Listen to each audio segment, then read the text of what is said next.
नमस्कार, in depth में आपका स्वागत है। मैं हूं अरविंद प्रताप और आप देख रहे हैं नक्षत्र न्यूज। तो आज बात करेंगे सत्र, सत्ता और सवाल की। तो झारखंड गठन के 14 सालों के भीतर हमारे सदन में क्या कुछ होता रहा, हमारे माननीयों ने क्या कुछ किया, और आज जबकि तीसरा दिन है मानसून सत्र का, कई ऐसे गंभीर मसले थे जो सदन में उठे और कई ऐसे गंभीर मसले थे जो सदन में आवाज बुलंद नहीं कर पाए। कई ऐसे सवाल हैं, उन सवालों के जवाब को टटोलने की कोशिश करेंगे अपनी खास पेशकश सत्र, सत्ता और सवाल में।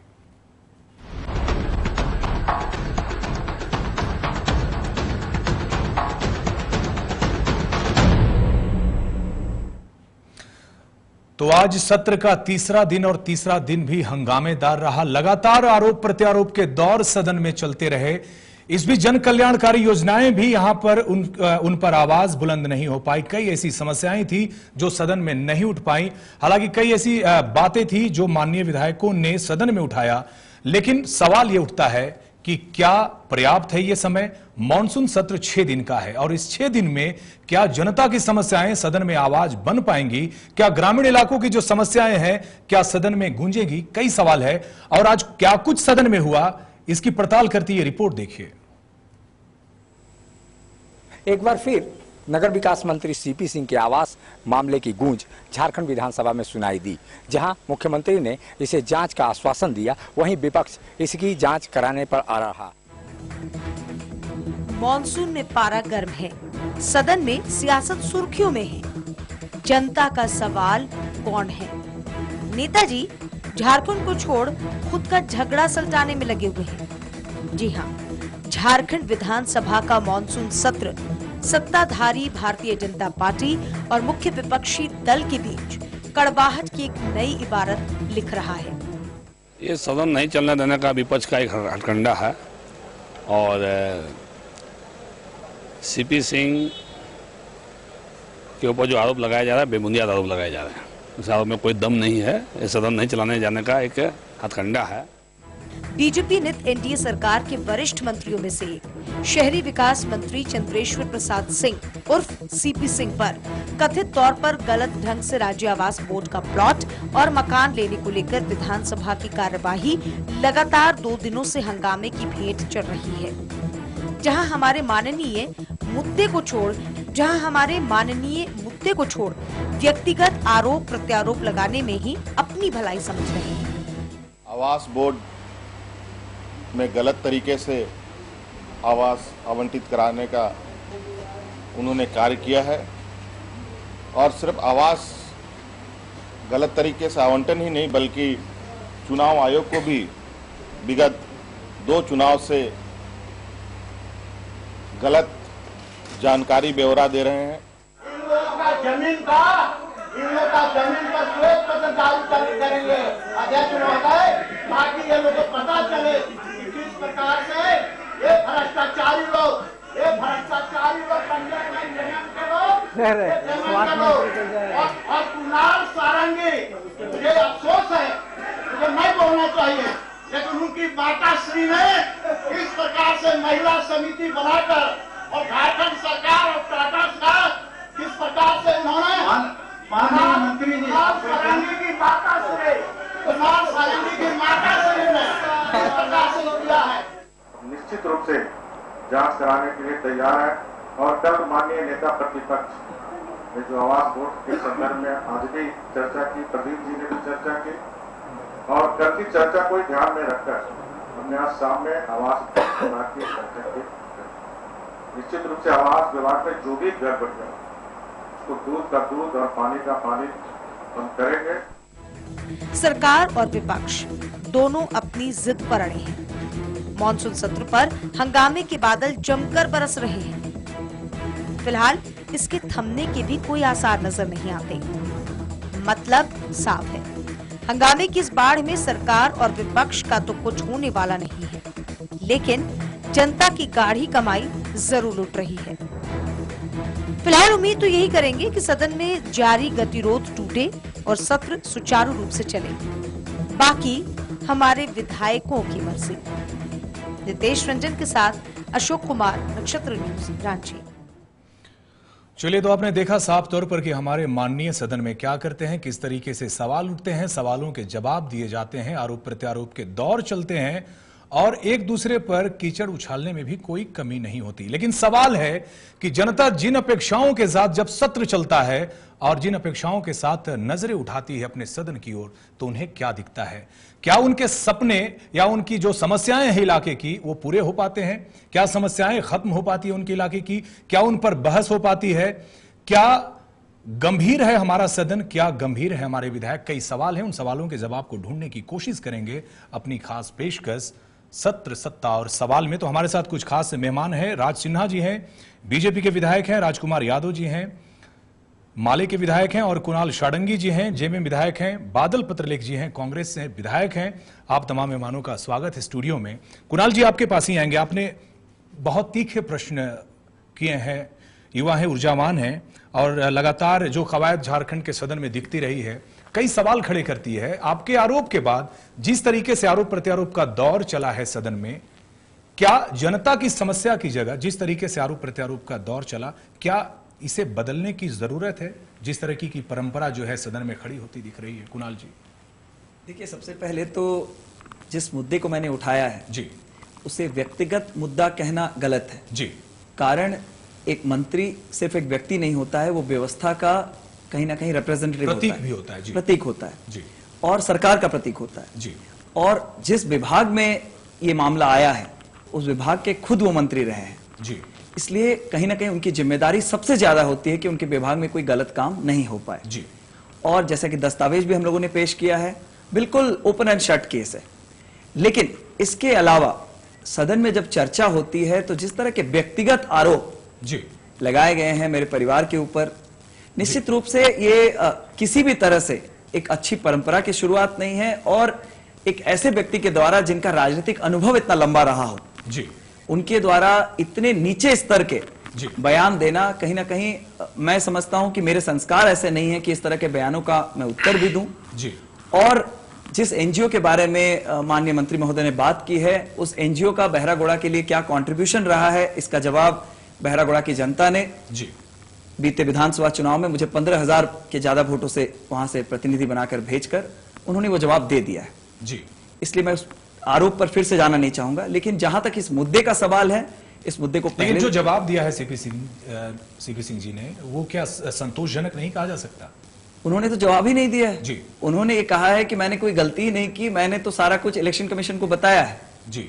तो हम लोग तो बार बार कह रहे हैं कि आपने इलेक्शन कमीशन को बताया है, वो सारी चीजें वेबसाइट पर हैं, लेकिन जो चीजें आपने दर्शाई है वही गलत है। कानून का उल्लंघन उन्हीं चीजों से ही हो रहा है। लेकिन 2014 तक के एफिडेविट में उन्होंने दिखाया है कुणाल जी, मैं भी वही बोल रहा हूं कि आवंटित नहीं हुआ है, उन्होंने खरीदा है। देखिए, अगर आपके पास लैंड वो पोजीशन में है, भले वो आवंटन हुआ हो या आपने खरीदा हो जी, अगर लैंड आपके पास पोजीशन में है तो आपको जब हाउसिंग बोर्ड में आप लैंड के लिए अप्लाई करते हैं तो उसकी खबर आपको हाउसिंग बोर्ड को देनी है और वहां से एनओसी मिलने के बाद ही आप उस लैंड के लिए अप्लाई कर सकते हैं, तो वो आप आवंटन हुआ हो या उनके पोजीशन में हो जी। तो ये दोनों केस में अगर लैंड आपके पास पहले से है 8 किलोमीटर के रेडियस में तो सीधा सीधा ये उस कानून का उल्लंघन है जी। चलिए बादल जी, इस तरह के बहस में आम जनता कहां खड़ी है? आम जनता, चूंकि ये मामला आवास बोर्ड सत्र 6 दिन का है जी जी जी, ये मामला व्यक्तिगत हो गया, लेकिन मामला जिस तरीके से उठाया गया था वो ये था कि आवास बोर्ड में भ्रष्टाचार का मामला जी। वही आवास बोर्ड, हमारे एक विधायक थे, पूर्व विधायक संजय यादव जी, उनकी पत्नी पर इस तरह के माने साक्ष्य मिलने पर एफआईआर करती है जी, और वही दूसरे और लोगों को नोटिस तक नहीं करती। तो इसी पर जेएमएम की ओर से ये प्रस्ताव लाया गया था कार्य स्थगन का, जिस पर चर्चा का विषय था जी। लेकिन इसे दुर्भाग्य कहिए कि वहां पर व्यक्तिगत इसे ले लिया गया जी, और कल सदन हंगामे की भेंट चढ़ा जी। इस पर भ्रष्टाचार को मुद्दा बनाया गया था, उसमें व्यक्तिगत बातें नहीं होनी थी जी, और जो हुआ वो दुर्भाग्यपूर्ण है। आज माननीय मुख्यमंत्री ने इस पर संज्ञान लिया, उन्होंने सदन के सामने क्षमा भी कहा जी, हम लोग मान भी गए और फिर आज से पूरा बिजनेस चालू हो गया। चलिए, मौजूदा प्रकरण पर क्या कुछ कहना चाहेंगे राज सिन्हा जी? जो प्रकरण है, जिस तरीके से आरोप प्रत्यारोप के दौर चलते रहे, सीपी सिंह ने भी अपना बयान दिया है, क्या कुछ कहेंगे? नहीं, यह दुर्भाग्यपूर्ण स्थिति है, मैं भी मानता हूं जी, लेकिन एक बात मैं यह कहूंगा कि सदन को चलाने की जिम्मेवारी दोनों पक्षों की होती है जी, और सब लोग मिलकर के ही सदन को चला सकते हैं जी। अब जब सीपी सिंह जी ने इस बात की सफाई दी थी जी, और हम लोग इसको बैठ करके माननीय अध्यक्ष जी से भी बात होती, उनके कमरे में बैठ के वरिष्ठ लोग इस पर विचार करते, इसकी जांच होती। सीपी सिंह जी ने कहा भी कि चाहे जिससे हो जांच करा लीजिए, मैं जांच कराने को तैयार हूं जी। तो फिर इस विषय पर सदन नहीं चलने देना या कहीं ना कहीं से मुझे तो जांच हो इसके लिए कोई निर्देश क्यों नहीं जारी हुए जब इस तरह नहीं जी, ये विपक्ष ने तो यह कह दिया ना कि मैं चलने ही नहीं दूंगा जी, और सदन कल नहीं चला पूरे दिन। नहीं, विपक्ष के अनुसार भ्रष्टाचार का गंभीर मुद्दा है। विपक्ष को लगता है क्योंकि अगर विपक्ष न हो तो शायद स्वच्छ और पारदर्शी शासन की उम्मीद नहीं की जा सकती है, कहा भी गया है। लेकिन सवाल है जब विपक्ष जब सशक्त ढंग से इस मुद्दे को उठा रहा है तो कहीं ना कहीं सरकार को संज्ञान लेकर जांच तो करनी चाहिए। नहीं, देखिए, जब यह उन्होंने हमेशा अपने वो इनकम टैक्स में या फिर चुनाव आयोग को उन्होंने हमेशा दिखाया है जी, पिछले चुनाव तक एफिडेविट में उन्होंने दिया है, उसका चर्चा किया है जी, तो ऐसा अपेरेंटली ऐसा तो लगता नहीं कोई भ्रष्टाचार उसमें है जी। अब यह उन्होंने कहा कि मैंने खरीदा है जी, या बाद में हमने खरीदा है इस लैंड को जी, तो ये ऐसा विषय कोई तुरंत नहीं लगता कि इस जी। पे हम सदन की कार्यवाही कोई बाधित कर देंगे। राजकुमार जी से ले लेते हैं। राजकुमार जी, देखिए, बेहद गंभीर मसला है। 6 दिन का सत्र है। हालांकि सत्ता पक्ष के विधायक और मंत्री ने भी इस बात पर आपत्ति दर्ज की थी कि जो सत्र है उसकी जो समयावधि है वो बढ़ाई जाए। लेकिन मौजूदा जो स्थिति है, क्या लगता है आपको, जनता की जो अपेक्षाएं थी, जनता के जो सवाल हैं, इस कम समय में क्या आवाज बनकर गूंजेगी सदन में? या तीसरा दिन है, क्या लगता है कि चीजें सही तरीके से आगे बढ़ पाई?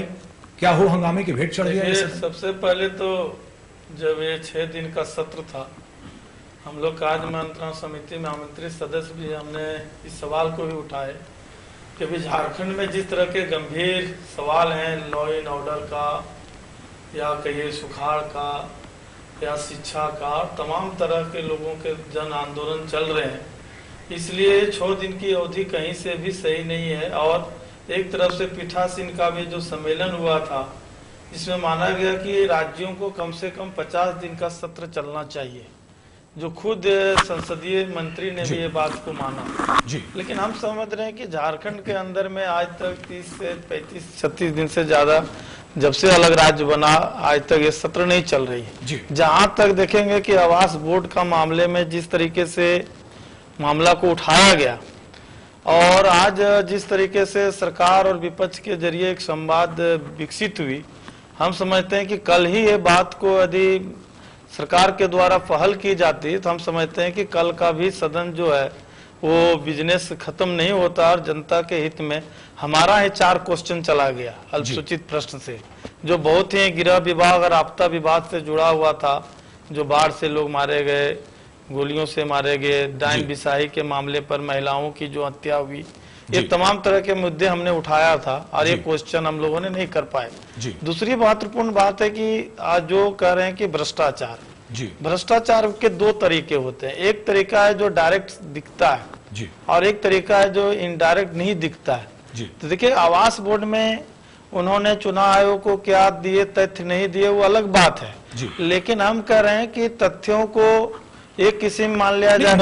मौजूदा सवाल पे सत्र में गतिरोध उत्पन्न करना कितना वाजिब है राजकुमार? देखिए, कोई भी पक्ष और विपक्ष नहीं चाहता है कि गतिरोध उत्पन्न हो जी। और हम लोग को ये भी कोशिश रही कि हम लोगों ने भी आज माननीय विपक्ष के नेता से कहे कि यदि सरकार तो इसका मतलब साफ है, नहीं, इसका मतलब साफ है कि चुनाव जीतने के बाद जो विधायक हैं, मैं सबकी बात नहीं कर रहा, चुनाव जीतने के बाद चमचमाती हुई सड़क छोड़ने के बाद ग्रामीण इलाकों की जो दारुण और कानूनी की स्थिति है भूल जाते हैं सारे विधायक। नहीं, ऐसा नहीं है, क्यों ऐसा नहीं है। आज की तारीख में भी ग्रामीण इलाकों की स्थिति क्या है? विपक्ष के नेता तो है, हठ धर्मिता का जो सवाल है, इस प्रकार आज हमारे नहीं चलने दें। आज मुख्यमंत्री जी ने अपने आप में कहा कि हमारे कुणाल जी के जो मां शिक्षक 80,000 की तादाद में वही बात करते जा रहे थे, क्रिया का प्रतिक्रिया होती है जी। कल वो यदि मान लिया जाए किसी के मामले में हमारे ऊपर में कोई भ्रष्टाचार के आरोप लगाया गया जी, मेरे ऊपर में सुनने की क्षमता होनी चाहिए, धैर्य होनी चाहिए जी, और हम समझते हैं कि लोकतंत्र में लोकतांत्रिक तरीके से जी, शालीनता से जवाब देना चाहिए, तभी किसी राज्य में लोकतंत्र मजबूत होगा। बिल्कुल। हमारे ऊपर में कोई आरोप लगावे तो फिर हम आपके ऊपर में आरोप लगावे, ये इसका इस तरह से लोकतंत्र नहीं चल सकता। आरोप सदन के बाहर भी तो लगाए जा सकते हैं, लेकिन सदन में जिन अपेक्षाओं के साथ जनता भेजती है उन अपेक्षाओं पर खरा उतरने ये की तो कोशिश सबसे पहले क्यों नहीं होती ये है? तो सबसे पहले सरकार की जिम्मेवारी है ना, क्योंकि सरकार सबसे ताकतवर है जी, और हम विपक्ष में हम कोई भी सवाल को उठा सकते हैं जी, लेकिन उस सवालों को आप कितना अच्छे ढंग से जवाब देंगे जी, कितनी जिम्मेवारी से जवाब देंगे उसके ऊपर में निर्भर करता है, ना कि हम आप पर को सवाल दागे तो फिर हमारे परिवार पर आप दाग दीजिए जी। चलिए, इसका तो मतलब क्या होगा कि विपक्ष का आवाज को दबाने के लिए हम नए नए हथकंडे अपनाएंगे। अभी आप देखिए निर्मला देवी की गिरफ्तारी हो जाती है, कल खुद मुख्यमंत्री और अध्यक्ष महोदय ने कहा विशेषाधिकार समिति को सौंपा गया, जांच होगी, तो क्या आज जो निर्मला देवी एक जनप्रतिनिधि है, वो कोई ऐसा क्राइम नहीं की है, वो जन आंदोलन का नेतृत्व कर रही थी, लॉ एंड ऑर्डर में कुछ डिस्टर्ब हुआ, एनटीपीसी के खिलाफ लड़ रही थी किसानों के सवाल पर, किसानों के ऊपर भी गोली चलाए गए, लोग हॉस्पिटल में भर्ती है। हम कह रहे कि एक तरफा आपने मुकदमा कर दिया, लेकिन जिन लोगों को गोलियां लगी क्या उन लोगों जो पुलिस इसके लिए जिम्मेवार है, क्या उन पर मुकदमा दर्ज नहीं होने चाहिए? ये लाठी गोली से आवाज दबाने का, चलिए इस पर भी आएंगे, इस पर भी आएंगे, इस पर भी बहस होगी, बड़ा गंभीर सवाल है, सरकार को जिम्मेवारी लेना होगा। जी, इस पर आएंगे, इस पर भी आएंगे और जानने की कोशिश करेंगे कि मौजूदा जो सियासी स्थिति है झारखंड की, जिस तरीके से मान्यों का आरोप प्रत्यारोप का दौर चल पड़ा है, जनहित की जो मुद्दे हैं वो गौन होते जा रहे हैं। 6 दिन का छोटा सा सत्र, तीसरा दिन बीत चुका है, लेकिन जनता की जो समस्याएं गूंजनी चाहिए थी सदन में, वो आवाज क्यों नहीं बन पाई? ब्रेक के बाद इस पर चर्चा हमारी जारी रहेगी।